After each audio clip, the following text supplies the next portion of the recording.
안녕하십니까. 저는 인천 검단에 있는 건강한 작은교회 바른교회 성경적 본질을 따르는 진검다리 교회를 섬기고 있는 유유모와 인자로 주의를 환하게 밝히는 유인한 목사입니다.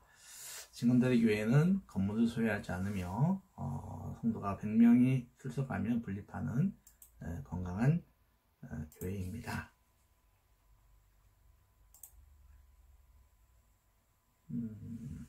우리는 코로나 이후 한국교회의 생태계가 성경적 본질을 따르는 건강한 교회 중심으로 바뀔 것으로 생각하며 지금 준비하고 있습니다. 이 준비를 더불어 함께 할 깨어있는 형제자매님들을 기다리고 있습니다. 좋아요, 또 구독하기 해주심으로 함께 하실 수가 있습니다. 한국교회를 새롭게 할 건강한 교회 운동에 동참해 주십시오. 마태복음 5장에서 7장은 예수님께서 산 위에서 제자들에게 가르치신 내용으로 산상수훈이라고 합니다. 예수님은 산상수훈에서 하나님 나라의 백성인 성도가 가져야 할 마음의 자세, 성품 등을 가르쳐 주셨는데요. 저는 일주일에 한 번 또 두 번 10분 산상수훈 메시지를 여러분에게 소개하고 있습니다. 예수님은 팔복을 필두로 하여 소금과 빛, 또 율법에 대한 바른 이해, 분노와 화해, 그리고 성적인 윤리, 그리고 맹세, 그리고 악한 자에 대해서 어떻게 대할 건가, 또 진정한 사랑은 원수를 사랑하는 것이다 까지, 그리고 8장에 와서 구제할 때는 은밀하게 해라 라고도 말씀을 하십니다. 오늘은 9번째 이야기로 기도에 대해서 말씀해 주시고 계십니다. 주님은 기도에 대하여 크게 두 가지를 이제 말씀을 하시는데, 첫째는 사람에게 보이기 위해 하지 말고 하나님께 보이도록 해라 라고 하십니다. 당시 바리새인들과 서기관들은 구제뿐 아니라 이 기도도 사람이 많이 모이는 회당이나 사람들이 모이는 회당이나 또 큰 거리의 입구 같은 홍대 입구, 전철역 입구 같은가 입구 같은 데서 하기를 좋아했습니다. 지나가는 모든 사람들에게 나는 이렇게 기도한다, 내 경건의 깊이는 이 정도다 하면서 자신들의 경건을 이렇게 보여주고 싶어 했습니다. 과시했지요. 그러면 사람들로부터 인정과 존경을 받기를 원했습니다. 그러나 주님은 그것을 가리켜서 외식이라고 하십니다. 그리고 상을 이미 받았다라고 합니다. 무슨 말인가요? 기도의 최고는, 우리가 기도할 때 최고는 하나님으로부터 은혜를 입는 것이죠. 우리가 흔히 응답이라고 합니다. 그런데 그들은 하나님의 은혜를 구하기보다는 사람들에게 인정받기를 더 원했던 것입니다. 하나님의 응답을 사람의 인정으로 맞바꾼 것입니다.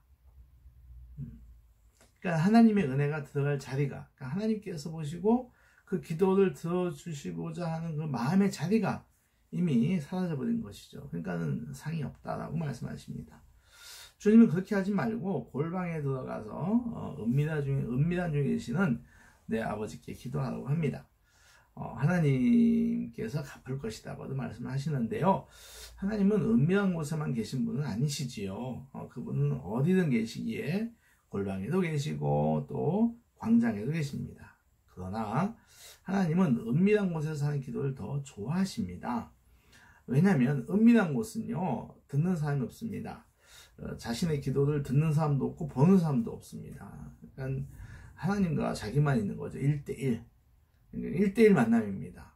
그러니까 세상 말로 내 속을 터놓고 누가 듣지도 남에게 하기 힘든 이야기, 내 속 이야기를 하나님께 터놓고 할 수 있는 거죠. 그러니까 그건 뭘 말하냐면 기도가 진실해진다는 거예요.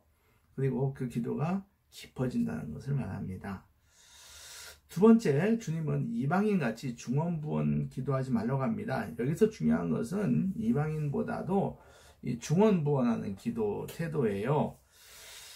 중언부언이란 말 우리가 다 아는 것처럼 같은 말을 아무런 의미 없이 반복하는 것을 말합니다.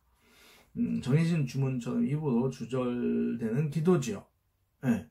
같은 말을 반복하다 보면 집중력이 더해져서 깊어질 수도 있으나 그것은 마냥은 아니에요. 여기서 중언부언이라고 하는 거는 기계처럼 반복하는 겁니다. 이런 거죠. 거기에 그 마음, 자신의 마음은 없어요. 그러니까 다시 말하면 진정성이 적다는 것입니다.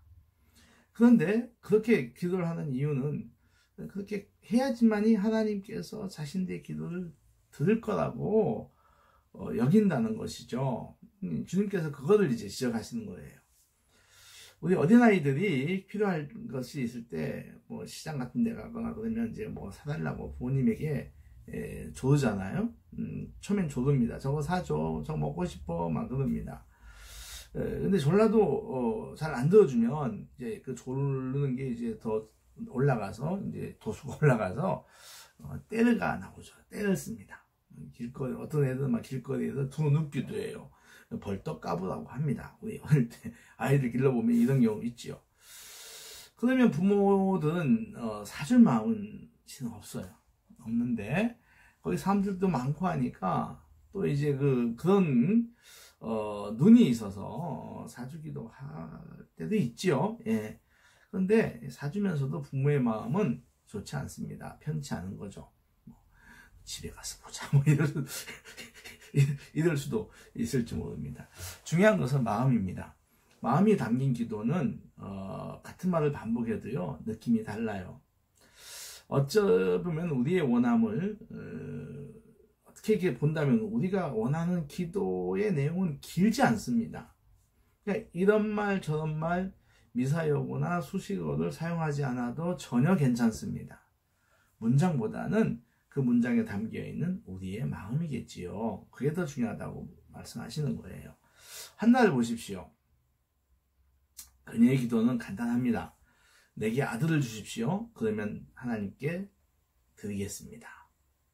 이게 핵심이에요.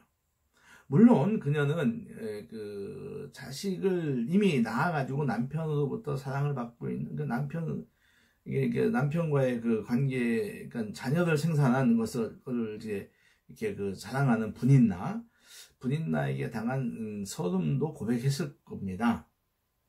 주님 나 속상해요. 그 분인나는 아기를 낳는 못 낳아서 참 난 마음이 슬픕니다. 라고 했을 거예요. 그러면 하는 게 뭡니까? 저기에도 아들을 주십시오. 그러면 제가 하나님께 드리겠습니다. 라고 하는 거죠. 그러니까 그녀의 기도는 길지 않습니다. 아주 담백한 기도예요. 근데 그녀는 그 말에 자기의 온 마음을 담아 드립니다.